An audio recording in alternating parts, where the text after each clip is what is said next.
Televisión e Internet. Después de la noticia, el análisis. Polar Comunicaciones, radio, televisión e Internet presenta En Vacaciones, rumbo al plebiscito. Conducen el abogado y profesor Hernán Ferreira Ceballos y la mujer activista, feminista y licenciada en Trabajo Social, Vilma Catepillán Velázquez.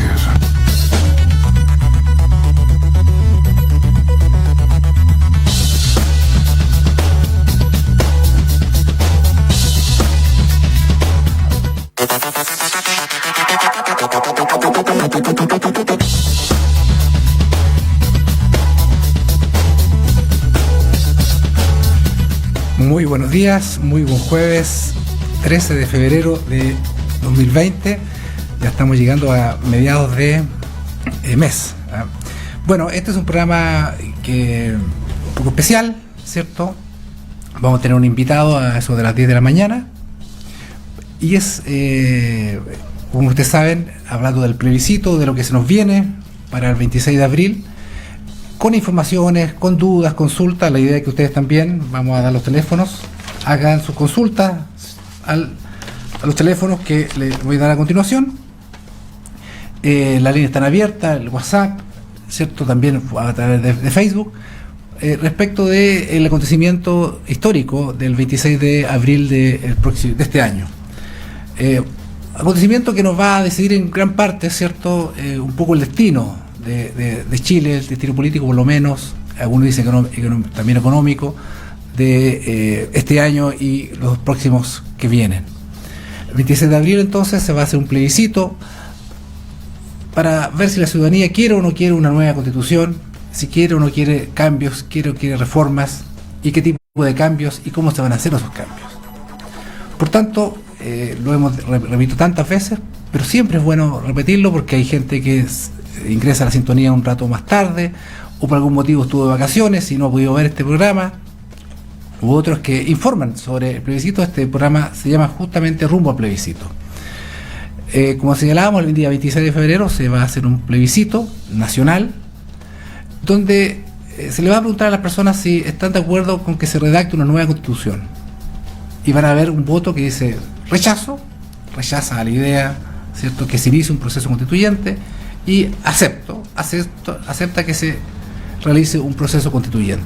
Y junto con ese voto, con esa papeleta, va a haber una segunda papeleta para que la gente, ¿cierto?, dé su opinión sobre qué organismo, qué procedimiento se va a seguir para efecto de eventualmente hacer una nueva constitución. La Comisión Mixta Constitucional, compuesta mitad de parlamentarios actualmente en ejercicio y la mitad de personas elegidas popularmente, o la Convención Constituyente, que es elegida 100% por las personas. Esos son los dos procedimientos, los dos órganos que también van a estar en la segunda papeleta, y la persona al día de hoy tiene que votar o marcar una, ¿cierto?, por rechazo o acepto, y la otra, Convención Mixta Constitucional o Convención Constituyente. Se ha destacado, ¿cierto?, que la gente que dice, pero ¿cómo yo voy a, si estoy por el rechazo, cómo voy a votar en la segunda papeleta? Bueno, hasta el día de hoy ambas son obligatorias, aunque también, y esto es importante que la gente lo sepa, el voto es voluntario. Así se estableció en el acuerdo del 15 de noviembre, que el voto del 26 de abril es un voto voluntario. Por tanto, la persona está en libertad o no de ir y no tiene ninguna sanción si que no va a votar, ¿ya? Por tanto, hay que tener clarísimo que son dos papeletas, rechazo o acepto, y segundo, Convención Mixta Constitucional o Convención Constitucional, que son los dos procedimientos, órganos alternativos que van a o harían nacer una nueva constitución. Después de aprobarse o de ganar el apruebo, lo que va a suceder es que en octubre de este año se van a elegir a las personas, a los constituyentes, a los convencionalistas, sea que se haya elegido la convención mixta, sea que se haya elegido la convención constitucional, que es 100% elegida. Pero será en octubre, entonces, quienes tendrán nosotros elegir a esas personas. Hasta esa fecha todavía el voto en octubre todavía es un voto voluntario. No sabemos si va a cambiar o no a octubre. Una vez elegidos los constituyentes, tienen un plazo de 9 meses para redactar la Constitución, prorrogables por 3 meses más. O sea, pueden estar un año, ¿cierto?, redactando la Constitución.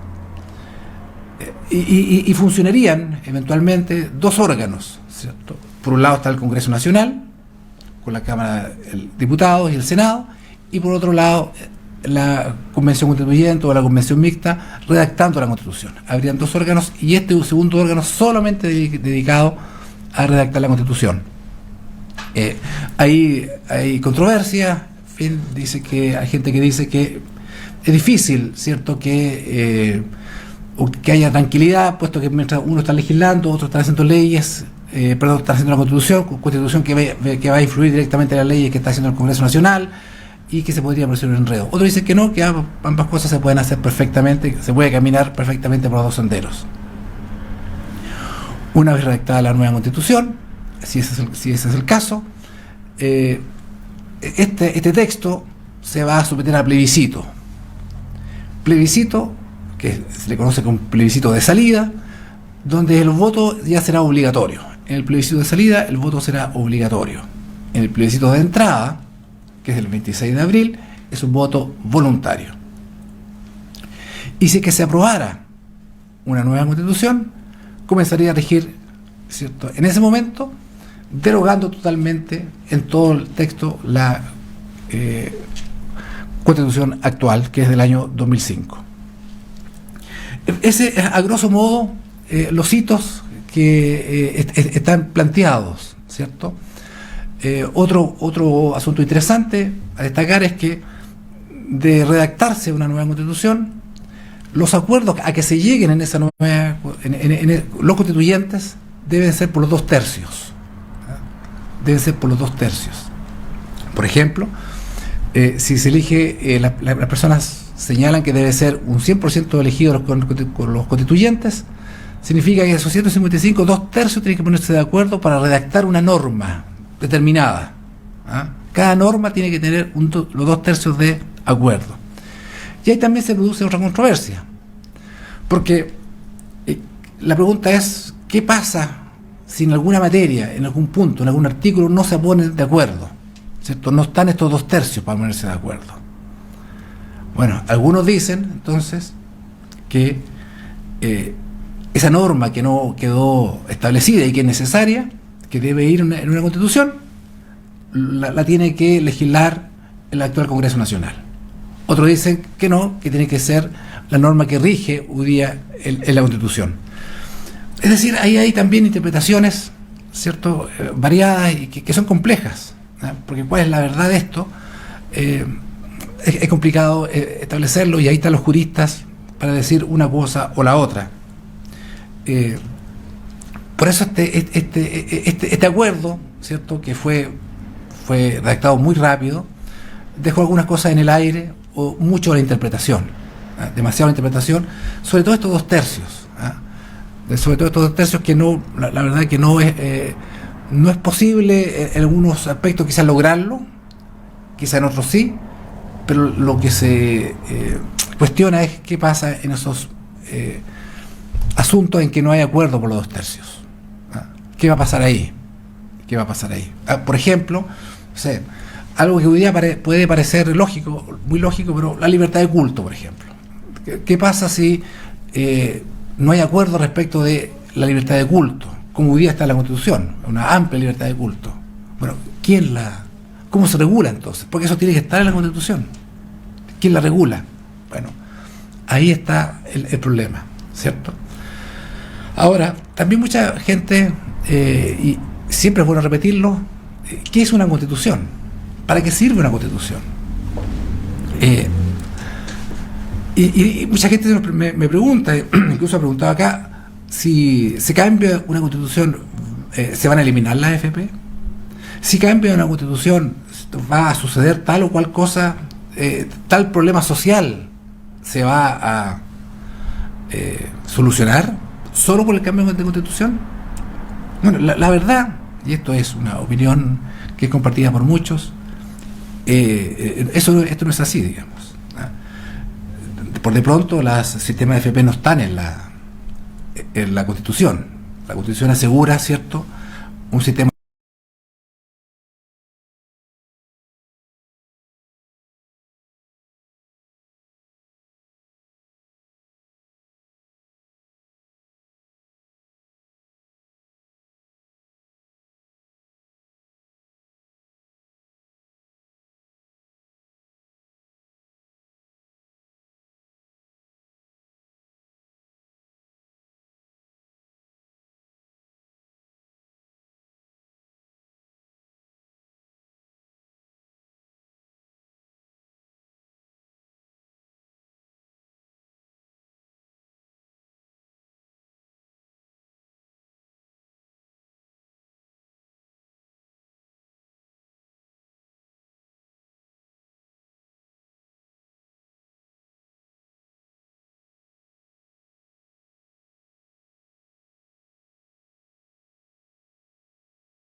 Esta atención va a ser mejor o peor dependiendo del gobierno de turno, ¿cierto? Algunos gobiernos le pondrán más énfasis, más recursos, más eficiencia, y otros le pondrán menos recursos, menos eficiencia y se abocarán a otros temas que para ese gobierno será importante.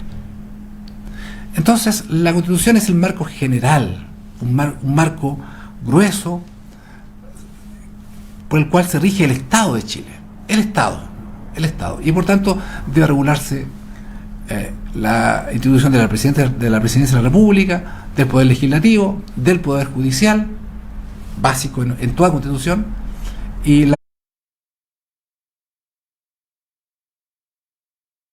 la composición, cuántos miembros va a tener el Senado, cuántos miembros va a tener la Cámara de Diputados, si es que hay una Cámara, o si es que solo hay dos cámaras.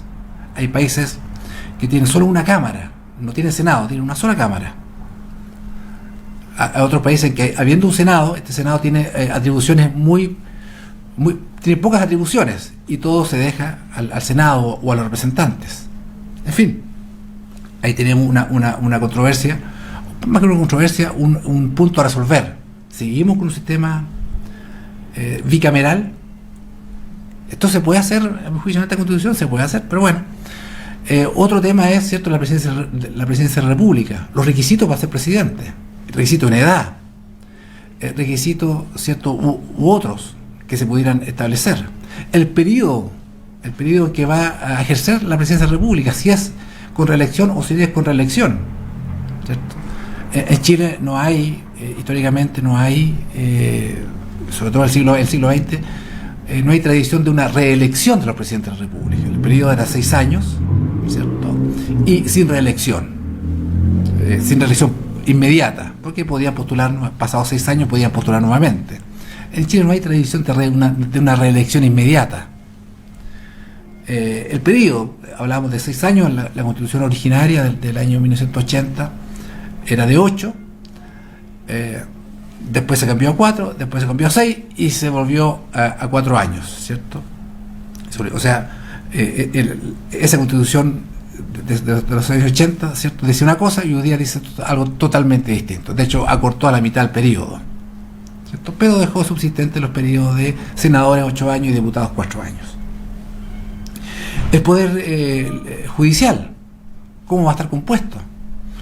¿Cierto? Arriba la Corte Suprema, Corte de Apelaciones, tribunales ordinarios, etcétera, tribunales especiales, en fin. ¿Cuántos miembros tendrá entonces el poder, la Corte Suprema? ¿Cuánto durará el presidente de la Corte Suprema? Requisitos para ser ministro de la Corte Suprema. Esto está en la Constitución. Y otro cuerpo muy importante, que son los derechos fundamentales. Y aquí también hay alta controversia, los derechos fundamentales. ¿Qué derechos fundamentales deben estar reconocidos en la Constitución? ¿Es posible agregar hoy día nuevos derechos fundamentales en la Constitución? Hoy día, sí, es posible incorporar nuevos derechos fundamentales. Requisito, una vez más, que los parlamentarios se pongan de acuerdo. O no poniéndose de acuerdo, que haya una mayoría, ¿cierto?, tal de parlamentarios, ¿cierto?, en una nueva elección, que piensen más o menos lo mismo, parecido, y que puedan entonces cambiar la Constitución, o pueden cambiar o incorporar ciertos derechos fundamentales.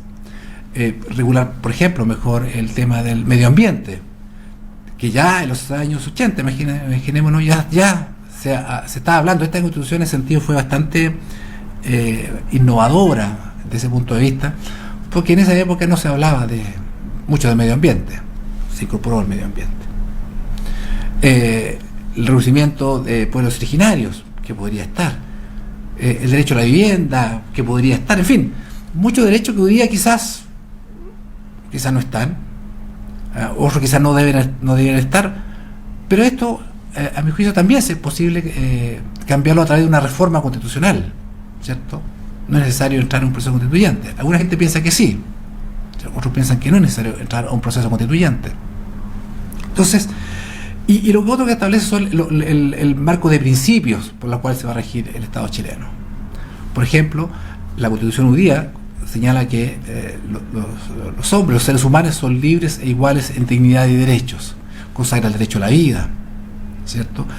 Consagra la familia, ¿cierto?, como un núcleo fundamental de la sociedad. ¿Esto se puede cambiar? Claro que se puede cambiar. En fin, la forma de cambiarlo, algunos piensan que es a través de hacer una nueva constitución, otros piensan que es una reforma constitucional.